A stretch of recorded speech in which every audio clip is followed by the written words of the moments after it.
नमस्कार। मैं हूं एडवोकेट डॉक्टर अजय कुमार पांडे और इस वक्त आप देख रहे हैं 4C सुप्रीम लॉ पार्टनर्स का यह नया एपिसोड। जी हां, यह एपिसोड सिर्फ 5 मिनट का होगा। सप्ताह में एक बार लेकर आऊंगा जहां आपको 5 मिनट के अंदर कानून की बारीकियों से अवगत कराऊंगा। तो आइए आज हम अपने इस 2025 के पहले कानूनी एपिसोड में समझते हैं कि 2025 ने कैसे पूरे कानून की दुनिया को बदल कर रख दिया। आईपीसी, सीआरपीसी, एविडेंस एक्ट सब रिटायर हो गए, बूढ़े हो गए। अब नए नाम से नए सेक्शंस और कुछ नए ऐसे चेंजेस जिसको आपके लिए जानना अपने रोजमर्रा की जिंदगी में बहुत जरूरी है।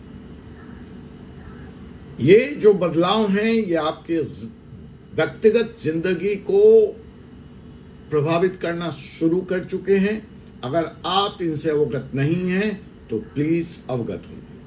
देखिए, पहला, अक्सर आपका वास्ता इससे पड़ रहा होगा जुलाई के बाद जब ये नए कानून हमारे देश में लागू हुए।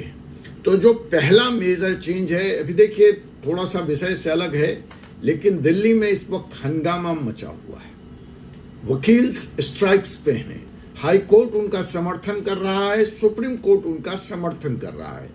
ऐसा क्या नोटिफिकेशन दिल्ली के गवर्नर वीके सक्सेना ने ला दिया है जिसके कारण वकील सड़कों पर उतरने की धमकी दे रहा है।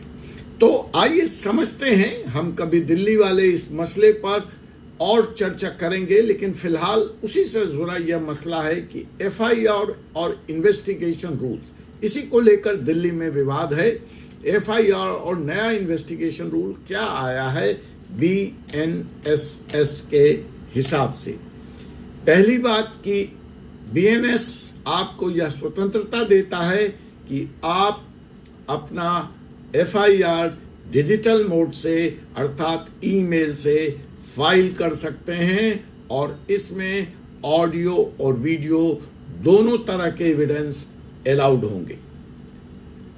दूसरा जो बड़ी बात है बीएनएस की कि विक्टिम्स को, जो शिकायत करता है, पुलिस को 90 दिन के अंदर केस का क्या अपडेट है देना पड़ेगा। तीसरी बात, एफआईआर की जुडिक्शन अब फ्लेक्सिबल है।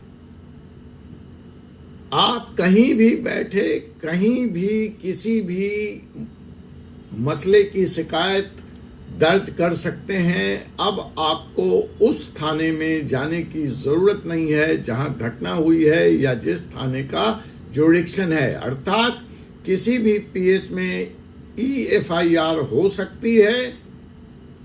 हाँ, कुछ लिमिटेशंस हैं उसकी, लेकिन इन प्रिंसिपल ईएफआईआर का कॉन्सेप्ट बीएनएसएस में लागू हो चुका है।